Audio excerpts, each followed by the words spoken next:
Hey everybody, Max Boltman here alongside Mark Lazarus for another episode of the Athletic Hockey Show. We are through week one of this NHL season. Rob Rossi is going to join us pretty soon. We're going to go through some overreactions. But Mark, first off, after a few days of hockey, anything you're itching to overreact to? You know, the first thing I thought of was your own backyard there in Detroit. It's not a team that we necessarily talk all that much about because they're never relevant anymore and haven't been in over a decade, it feels like. But after game one, Todd McLellan's out there basically calling out his team, which, not a thing we usually hear during the Iser plan, which, seems to have the longest leash in the history of leashes. So tell me, I know they come back and they beat Toronto after that, but are things getting already a little dicey in Detroit?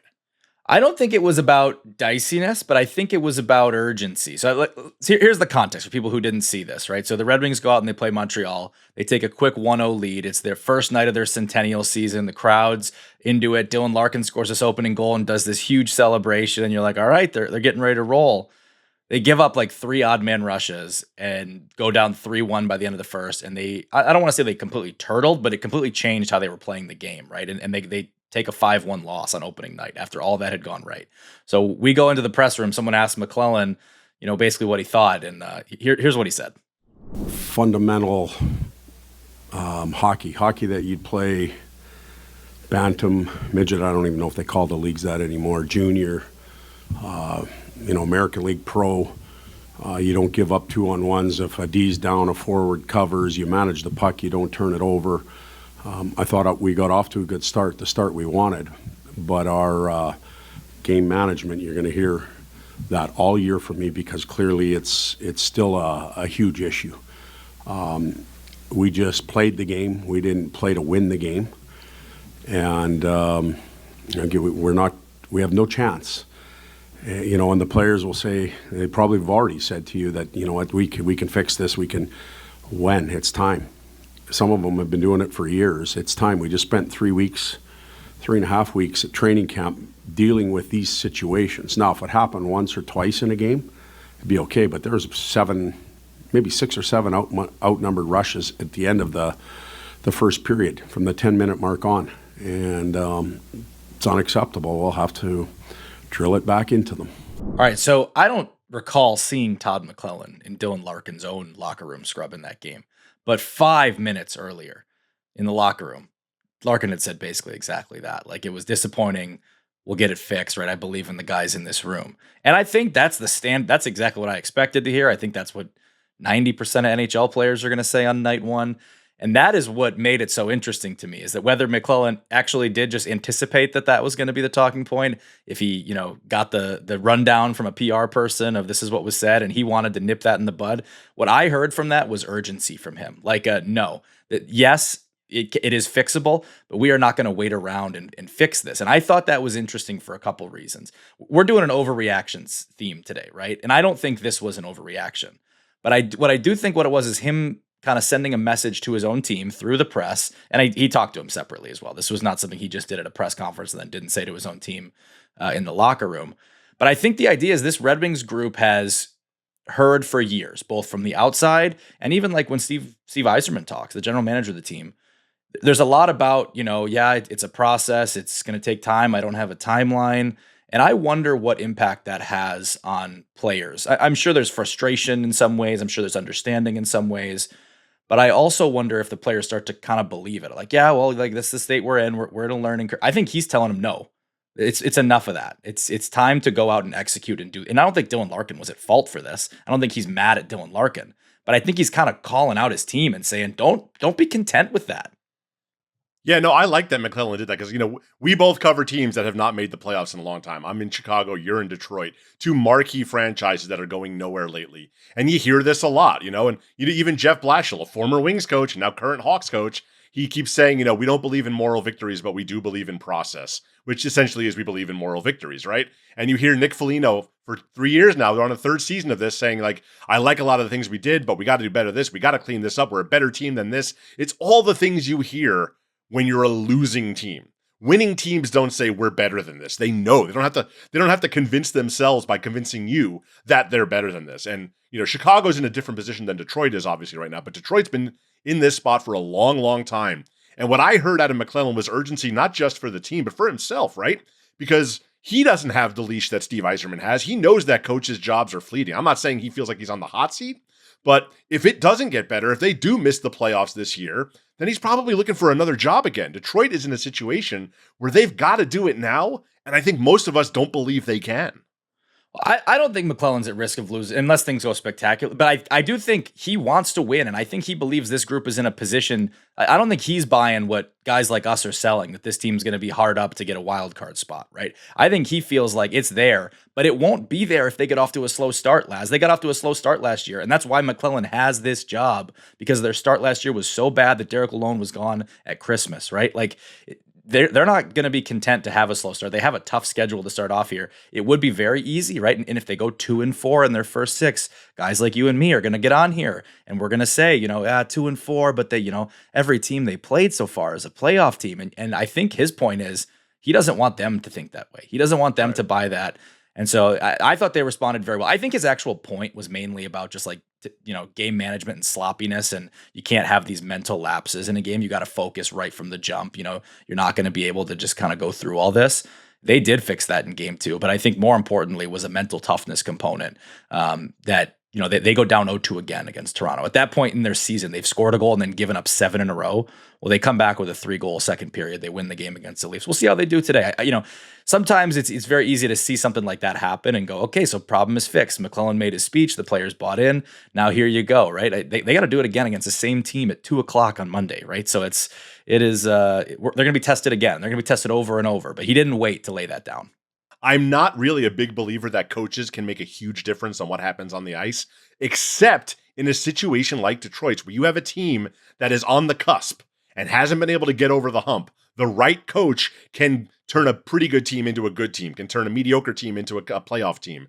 That's where the Red Wings are right now. They've been on the cusp for a while. We know they've got talent. We know they've been, on the periphery of the playoff picture now. They had a chance last year. And you feel like this is where a coach really makes his money, is in getting a good team to be great and getting a pretty good team to be good. And I feel like McLellan, he might be the right guy to do it in Detroit, but I think he does feel that pressure, and I think he should feel that pressure, because if this is another year of kind of running in place for Detroit, then where are they? Then where do they go from here? Like, you can't just keep running it back forever in this situation. You just become Buffalo, and that's the nightmare scenario, and Detroit's getting kind of close to that range. Oh, I absolutely agree with that. I mean, that is the situation they're in. And that's why it's refreshing. It's the first time I've heard someone in a Red Wings, emblem say it's time and mean it with that kind of way, right? It's not like, we'll see. We hope to make the playoffs. That's our goal. Andrew Kopp did say it's a do or die type season right off the top. So I guess that would be another one. But I thought it was a good energy to bring. So I guess we'll see where that leads. But it's funny because when I teed you up there, I thought there was a pretty good chance we were going to be talking about Art Nazar over there to start off this segment. Yeah, Frank Nazar, all the eyes are on Connor Bedard, and obviously for good reason. And he's off to a good start. He's got a couple of goals in the first 3 games. But Frank Nazar, man, he looks spectacular. He closed out the season so strong last year. And then he went to the World Championships. I think he had 12 points in 10 games for Team USA. Led Team USA in scoring against some pretty darn good teams out there. And he has all the confidence in the world. He's only 21 years old. Number 1 draft pick a few years back. He's the one they traded Kirby Dach for, essentially, to get that pick. And that looks like it's worked out beautifully because, he's your number 2 center behind Bedard. And he's got 5 points in 3 games. He doesn't seem fluky. Like, he's creating chance after chance after chance. And, I said this last night on Saturday night from the Montreal game, that there's a really good chance that Frank Nazar is playing for Team USA in Milan. And, a year ago, that would have been just absolutely unthinkable. But Team USA loves him. He's performed well in a Team USA sweater. And right now he's on pace for like 120 points. So what's not to like? Well, the Blackhawks certainly are liking it. I mean, they paid this guy. They gave him the long-term deal. They locked him in at a contract that I think we all knew that deal had the potential to be a huge steal the day it was signed. But how few games he had played at the times he had signed it, that's a lot of trust. It's a lot of faith to be putting into a young player like that when you haven't seen it, over a long stretch. Obviously, these 3 games are also not a long stretch, but it's exactly what you would want to see.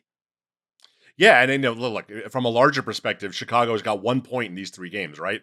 But they were tied 2-2 with the defending champion Panthers in their home opener. They were tied 2-2 with the undefeated Bruins in their home opener, and they were tied 2-2 at the end of the second period against Montreal, a playoff team.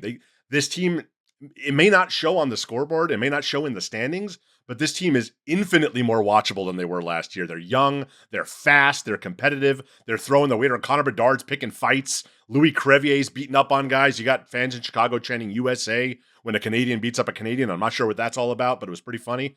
And it's just there's a little bit of life in Chicago. I know that San Jose, of the two, kind of stellar dwelling teams in the league, has kind of like the vibe. Everyone's high on what San Jose is doing. But the Blackhawks are going to be a much more difficult out this year than they were the last, God, it feels like 900 years. Well, having covered Jeff Blashill for the time that I did, I do feel like Frank Nazar is very quickly going to become a player he really likes. I mean, Blashill, I'm sure you've heard him use the word habits 300 to 400 times already in a month here, right? Like, he's a guy that really appreciates detail. He really appreciates, competitiveness. And those are both things, whenever I've watched Frank Nazar, I don't think this is a guy who's going to cheat the game to get his points. He's going to play with a high motor. And I think over time, he's going to be a player that you can trust in a lot of situations. So it's great to see him get off to a good start.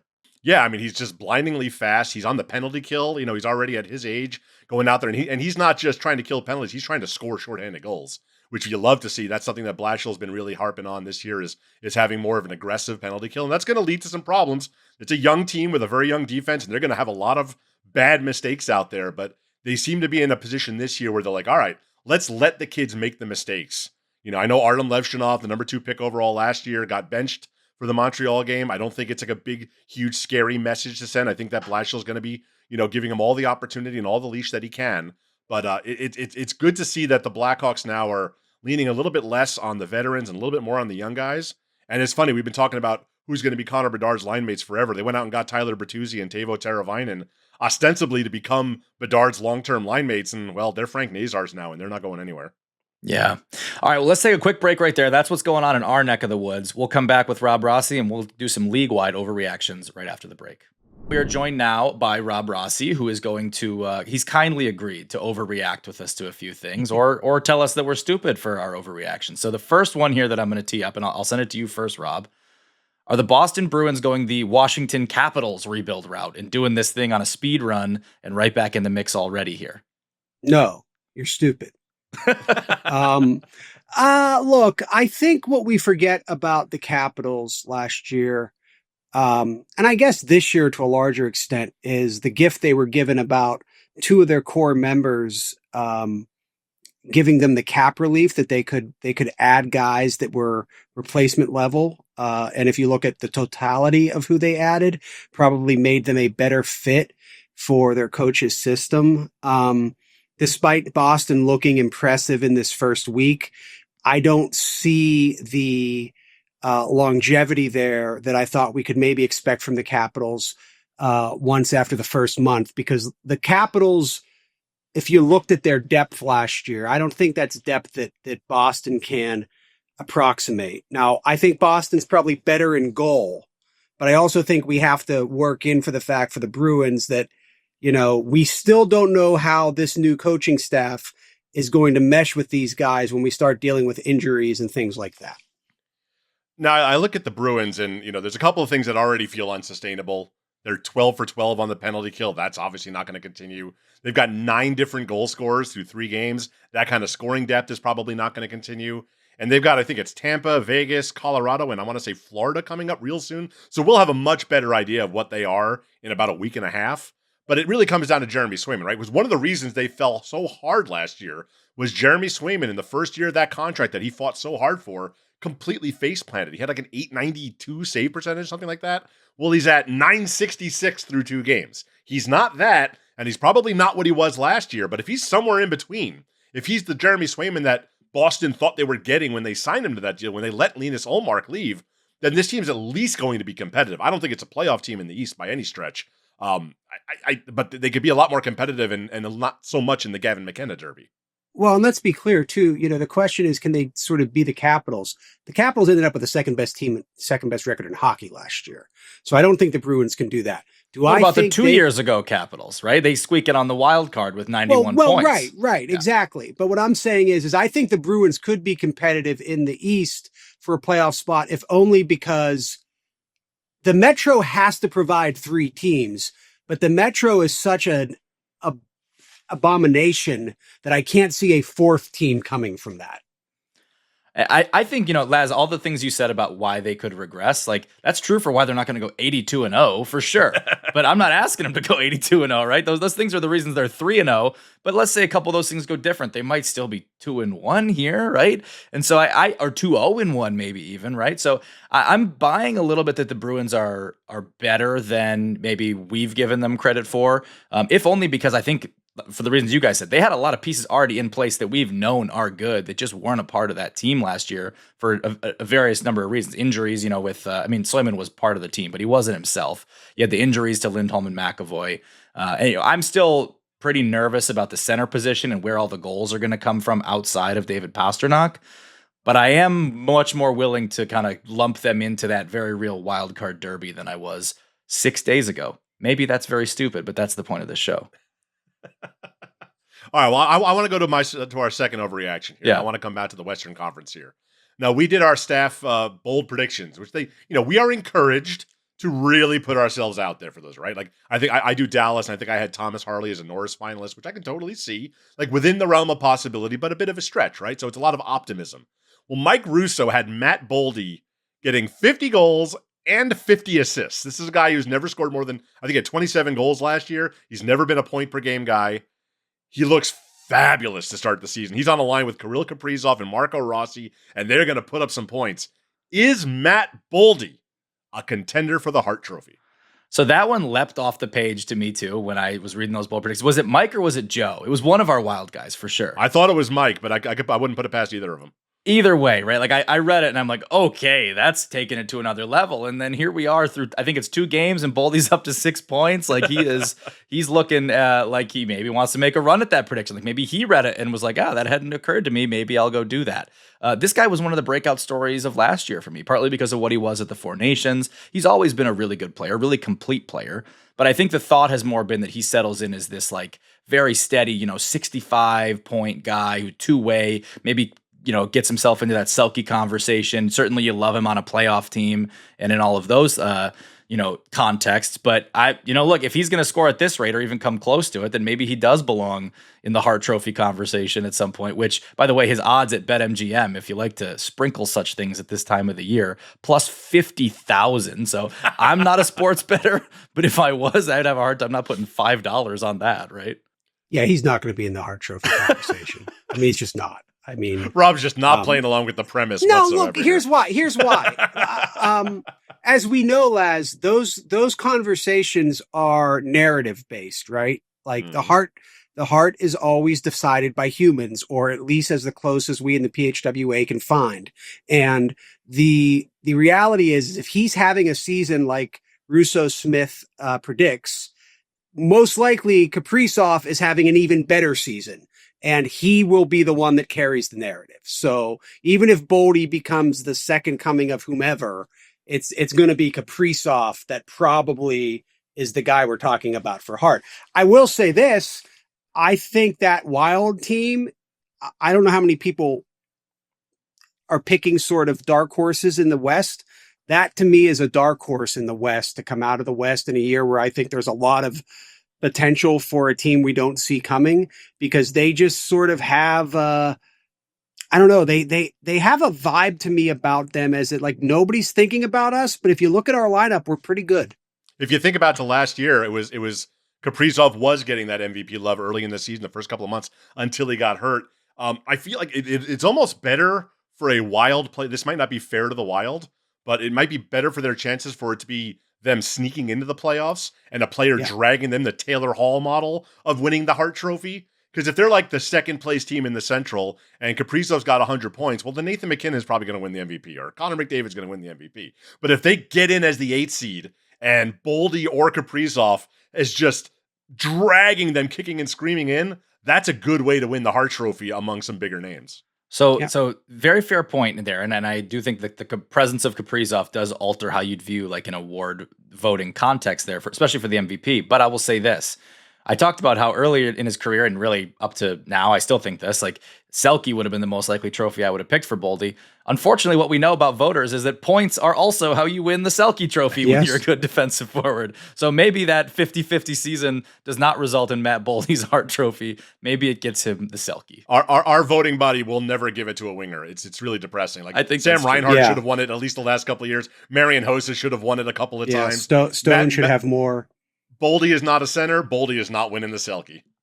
All right. Well, so while we're talking about awards, let's go to another one that I think this one maybe is even straining the bounds of what we can say a week into this. But Joey Daccord had one heck of a week for Seattle. Seattle is a team that I think was probably going to finish in like the bottom 5, bottom 7 of the NHL.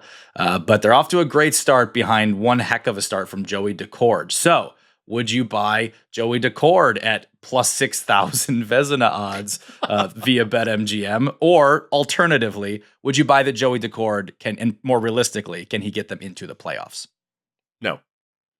Next question. No, I mean, come on. That Seattle team is not making the playoffs. I agree. Even in a pretty weak Pacific Division. I watched some of that Anaheim game. They were largely outplayed and outshot, outchanced at 5-on-5 in particular.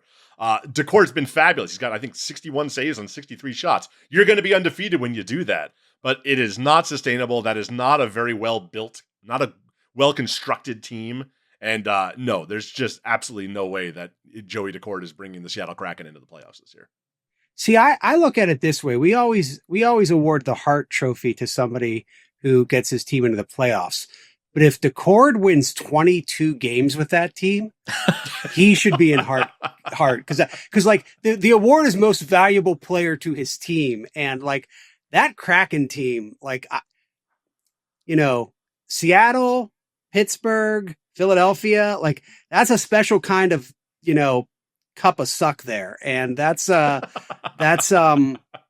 yeah, I don't think he's going to be in the race for awards, but certainly he should be one of those guys where his 900 save percentage might be better than most people's 920 just because of the team he plays behind. Seriously, like it's off topic, but wouldn't you rather be the mess that San Jose or Chicago are in than the messes Philadelphia and Seattle are in right now? Like those teams are better than Chicago and San Jose without any question.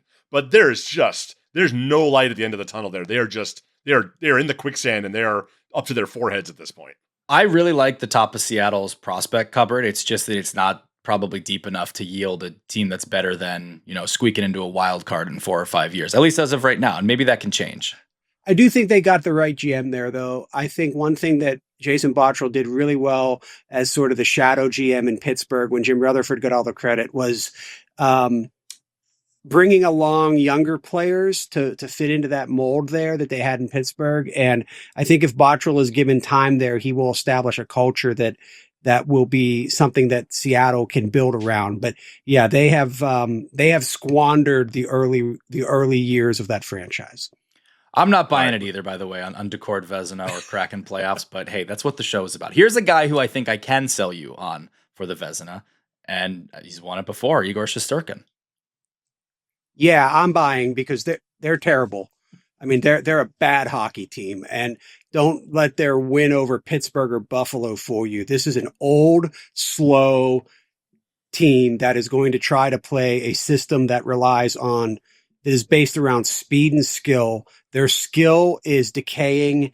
Their speed is non-existent, and their defense is at times, in addition to being overall team-wise disinterested in it, they don't have the people to play actual defense on that team. Shesterkin is going to have the best case for a Vezina trophy this year because he is the only really good player on a team that has all the hype and all the sizzle, but none of the substance. Yeah, Rob said it a lot more mean than I would have said it, but everything he said is 100% correct there. And Igor's, his track record speaks for itself, and through his first few games has been absolutely fabulous, right? He is the reason that the Rangers are in some of these games, and he can win it. Do the Rangers need to make the playoffs for him to get it? Probably. Just given, right now, Daccord and Swayman, as we've talked about, are in the conversation, and Hellebuck's going to be in the conversation. All the, Ottinger's going to be in the conversation. All the usual suspects. If the Rangers, I seem to be an outlier that I don't think they're going to make the playoffs based on some of our staff predictions. But if they don't can you win the Vezina if you have the most goals saved above expected, but you're in 11th place? You should be able to. It should be like the Cy Young in baseball this year in the National League, where Paul Skeens was on a franchise bereft of anything, but he was clearly the best pitcher in the National League. I feel like if we're not talking Hart Trophy, all of those awards should be eligible to players that don't get into the playoffs. I've never understood why we assign that value to the other awards other than MVP. And I will say, Laz, I'm one of those that picked the Rangers on our staff to make the playoffs, and I've had a pit in my stomach all week because it has not been the start that I think I saw a lot of jump coming from them. I was like, Sullivan's going to get there. He's going to energize these guys. They still more talent there than we're giving credit for. It's looked a whole lot just like the Rangers of last year too. So I'm telling you, people put too much stock into coaching. There are certain situations where the coach makes the difference, but a coach can't come in and he can't turn into chicken salad. And I'll tell you, I know Mike Sullivan pretty well. I can see the vacant look in his eyes when he tries to talk about the Rangers in the public. It's not there. Like, he knows it. God bless him. He's earned that money. Go try to win a gold medal, man. But that's not happening this year. The Rangers are the only saving grace they have is that also in that division are the two woeful Pennsylvania clubs and the very bad, except for Matthew Schaefer, Islanders. And like, Columbus and Washington are going to be propelled just because like they're not one of those teams that I mentioned, including the Rangers.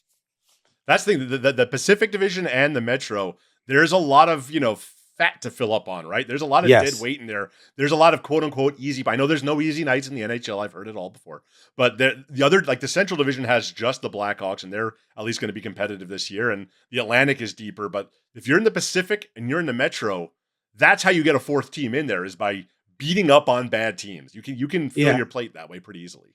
And when Carolina and Vegas both set the NHL record for points in March, and then they decide they're just one of them is going to finish with the best record ever, and the other is going to finish with the second best record, we're going to look back on how bad the bottom of their divisions were and see that they went 18-1 against those teams. That Pacific Division talk sounded a little bit like Laz wanted back it on the Kraken. I'm just saying. Let's take a quick break right there. We'll be back with some more overreactions in just a second. All right, we're back. And we closed last segment talking about some teams that we had hoped might be taking, or a team that we hoped might be taking a step, the New York Rangers. We thought might be. Here's another team that I think we keep waiting for a step to come. And boy, does it already seem like the Buffalo Sabres are trending towards cooked already, Laz. They lost by what? A combined 7-1 to the Rangers and Bruins, two teams that we are not necessarily expecting all that much of. Look at these guys that are signed through at least 2030 on that team. Tage Thompson, Josh Norris, Rasmus Dahlin, Owen Power. They're all there. Their only real rental is Alex Tuch. What is the way out of this? Because clearly they can't just keep trying with what they have. What is the way out of this? You can't even tear it down if you wanted to tear it down. And I'm not even a guy who likes tear down rebuilds. I don't know what you do. The Sabres are completely cooked. It's 2 games in, and we all know it, and they probably know it too. They're poor fans, those poor bastards in Buffalo. I feel for you. I love that fan base. And this is going to be what, year 15, where they're not even going to sniff the playoffs. I don't know what you do. It's sad. Yeah, I've always said the Stanley Cup champion Buffalo Sabres has a great ring to it. The problem is you'd have to be like me and have been working on 7 concussions to hear those bells. I mean, I am with Laz. I think teardowns are a bad idea because there's just no guarantee that they're going to work. Spare me the Pittsburgh model. Ask Detroit. People talk about the Pittsburgh model, right? Because you're going to get Marc-Andre Fleury, Evgeny Malkin, Sidney Crosby, and Jordan Staal to fall 1 or 2 to you in 4 consecutive years. That doesn't happen. Usually you end up with Patrick Stefan, but the problem with the Sabres is unless they win the McKenna sweepstakes, there's nothing that you can inject into those guys that they have signed that's going to be able to obliterate the malaise that has set in on the whole franchise. And also, why is Lindy Ruff still a coach in this league? What do we need to see that he's not right for this league anymore? thank goodness their ownership now has really important things to pay attention to, like the Penn State football coaching search, because the less the Pagulas are involved with decision making and the Buffalo Sabres, the better off the Sabres will be. Well, it's hard even for me to say that McKenna saves him, because that seems like the kind of player that they've drafted over and over and over again, right? And so I'm not saying if Buffalo wins the lottery or whatever, they should pass on McKenna. But I think my point is it's just going to be very hard to sell that even as a savior, because all they've done is draft super high skilled guys, and they've gotten away from it actually a little bit in recent years, and those guys are maybe going to start to arrive in the coming years. I thought the trade that got them Kesselring and Josh Doan, like that helps to kind of address it, right? Same deal with trading for Ryan McLeod a year ago. Maybe that's coming, but it seems like just skill has been a tough way to live. Now, I'm actually not sold that they're cooked, right? So I introduced this topic. I'm not sold that they're completely cooked, other than the fact that the Atlantic Division looks pretty merciless. But when you see Josh Norris get injured right away in the first 2 games, right? Like that's really tough to see. And that was a big piece they traded away to get him. When you lose Dylan Cousins, you're losing exactly the kind of guy that I'm talking about them needing more of, guys that can carry the piano, right? Or whatever that saying is. So I am worried about them, but I do think the talent on the team, I'm not quite ready to give up on. I mean, it's 2 games, right? But I'm a little more optimistic. What do you feel like if you're a Sabres fan? You have no hope for the present, and you're watching as 2 of those picks you did make, Sam Reinhart and Jack Eichel, are 2 of the 10 best players in the NHL right now. Yes, and they both did it for some like it's just one punch in the stomach after another for that fan base, and it's hopeless. There's no way out. I do agree that the fans have every right to feel like, screw this, we're not coming, we're not watching. Right? That part is a completely valid. But they won't. They'll keep coming. It's such a great fan base. They will watch, and they'll watch other teams in the playoffs. It's always the best ratings of any American city. That's why it's like of all the teams in the league, that's the one you want to see succeed the most as a hockey fan, because they are showing up. They still care, even though they've been given every reason not to. They're the perfect avatar for Gary Bettman's NHL. They can be absolutely crapped on forever and still show up. And that's what the owners like under this commissioner. That's a very fair point. I mean, it is every year it feels like you see those ratings, right, of the Stanley Cup Finals, and the highest viewership is the 2 cities that are in it in Buffalo, right? Like that's the fan base that I think deserves a winner more than any other.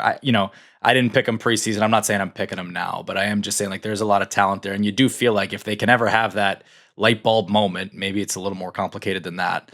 I don't know. I don't think they need to necessarily start a new teardown, but that's another matter, I suppose. Let's go to a place that I am curious if they will start a new teardown, and that's the New York Islanders here. They got the first overall pick last year in Matthew Schaefer. We've talked about how they seem a little caught in the middle between, you have Barzal, you have Horvat. Do you try to do this on the fly? I think it needs a little more thorough surgery than that. But Rossi, where are you at on the Islanders?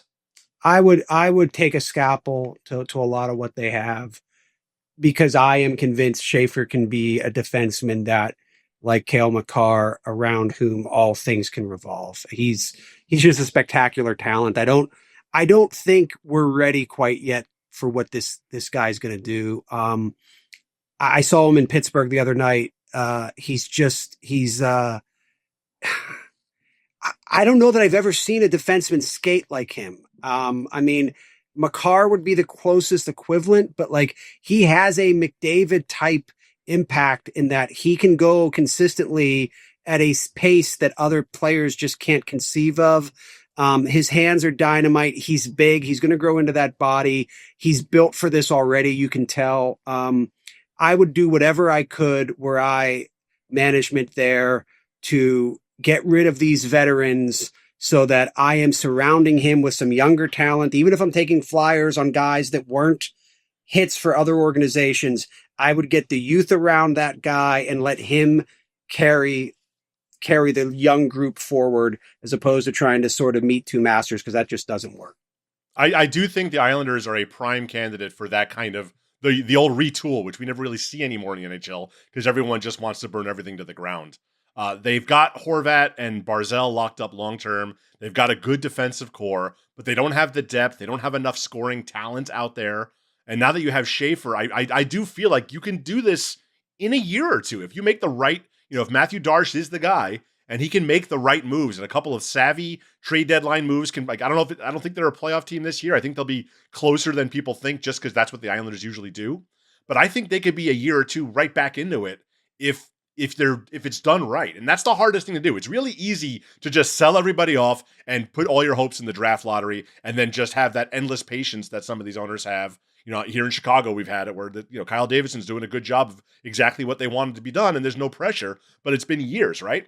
It's really hard to do this quickly. Boston did it when they got Charlie McAvoy and they kind of retweaked around him after Chara left, and they were back in it within 2 or 3 years. I think this Islanders team could be really competitive in 2 or 3 years. There's a lot of talent there. It's just not a perfectly well-constructed roster as is. But the difference is, I don't think Horvat and Barzal are Patrice Bergeron, right? And I think like when you don't have that defining kind of connective tissue there, I think the risk is that you do become, caught in the middle too much, and you just end up picking 11th every year for a decade, and you're surrounding Matthew Schaefer with, to Rossi's point, just Patrick Stephon over and over again. So I think it's a very tough one. I am obviously bullish on Matthew Schaefer. I think he's exceptional, and I think he's going to be a really exciting player for them. I have no idea how you approach that, because I think you could trade Lee, but I think that's your veteran guy that, he's an expiring free agent. He's the obvious one to trade, but he's also your veteran guy that I think you want around Matthew Schaefer, teaching him how to lead a team. I will say there is something fun about Matthew Schaefer because, I know, Max, you're in that prospect world. You know exactly what you're getting out of this. But after a couple of years of the Bedard and Celebrini hype, it's kind of cool to be like almost surprised by a guy like, all right, Matthew Schaefer's the guy this year, but he's not a Celebrini or a Bedard type. He's not a McDavid or a Crosby type. They're settling for him because they, I guess they got to pick the defenseman and nobody's all that excited about it. And then you watch him skate like 3 shifts. You're like, oh my God, this is great. This is so exciting. Like, I did not expect to be blown away by Matthew Schaefer right off the bat. 18-year-old defensemen do not fare well in the National Hockey League. But he is going to be worth the price of admission in Elmont for a long time, and it's kind of cool to be surprised by a guy like that. Have you talked to him yet? I have not.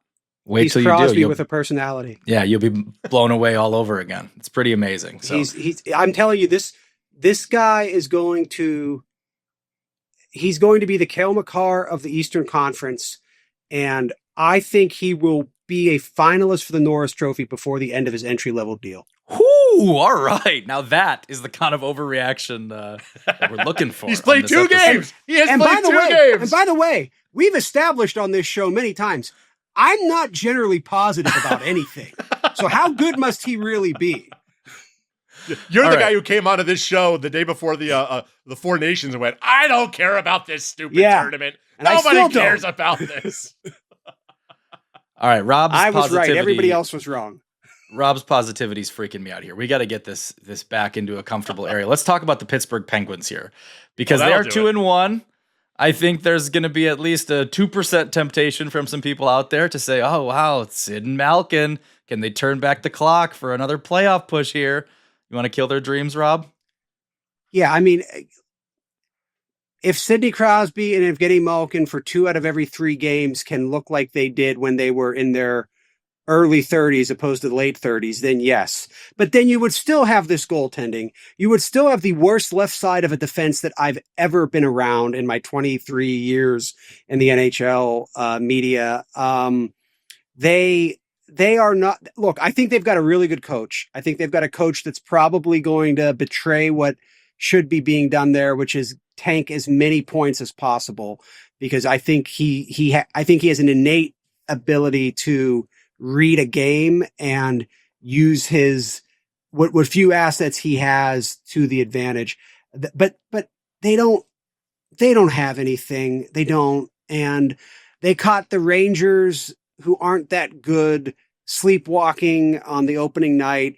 And then they beat the Islanders, who also are kind of like, I guess in a world where some team has to be the 3rd and 4th team in the Metro, maybe. But look, no, it's just they're not a good hockey team. They're going to be a hockey team that gets worse before they get better. This isn't even the bottom yet in Pittsburgh.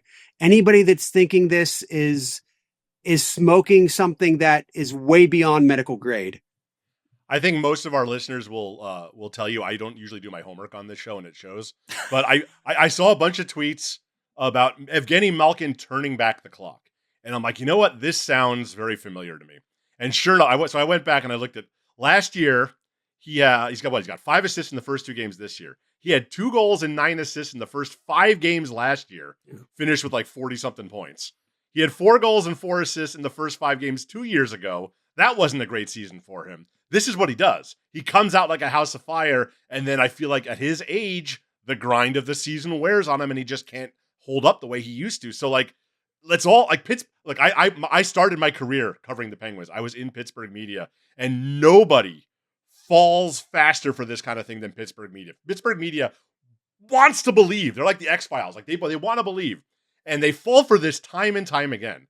And wait, I haven't maybe fallen not you, for Rob. it at all. I just told you fall rubbish. for nothing. Everything is awful to you. I get that. But I've been out there and like, this is the year that Tommy Maddox is going to lead the Steelers to the Super Bowl. Like I've seen it 1,000 times. This ain't the Malkin of 10, 15 years ago, guys. No, and this ain't the Penguins of even 3 years ago. They're not trying to be. Like, I mean, people got to realize Kyle Dubas ain't sitting. Well, he's actually no longer sitting in the press box. He's moved his seat to the suite levels. So, but wherever he's watching the games from, like he's not there, like being like, "Oh, great job, guys! You got 4 out of the first 6 points." Like that is bad for Pittsburgh.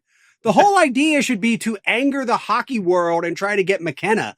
They're getting McKenna no matter what. It's been 20 years. Yeah, well, that's probably true too. We all know that that frozen ping pong ball is popping up. We all know that. But they may get McKenna like they got Crosby and Lemieux. They may also be lucky and horrid.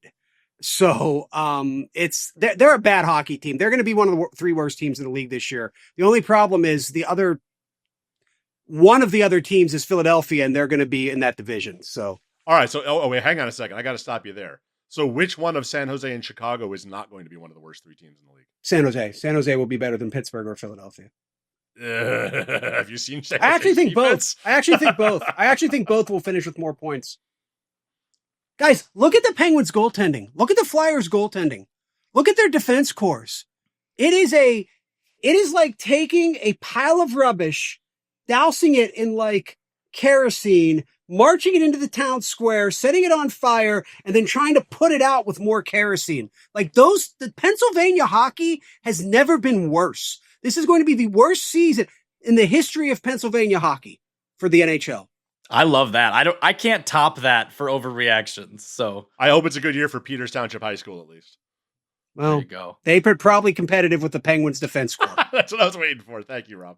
All right, so we've got eight hosts throughout the week, I think, here at the Athletic Hockey Show. Math and counting, not always my strong suit. But Rob, I think you would probably be one of the few people who will appear on this podcast this week who has not yet weighed in on Connor McDavid. The Oilers have played 2 games. They're 1-0-1. Where are you at on McDavid and the Oilers? We haven't asked you about his contract yet here. So let me ask you, did you like it? Well, it's not a team-friendly deal. I wish we could absolve ourselves of that. What? A team-friendly deal is when you sign long-term and give the discount.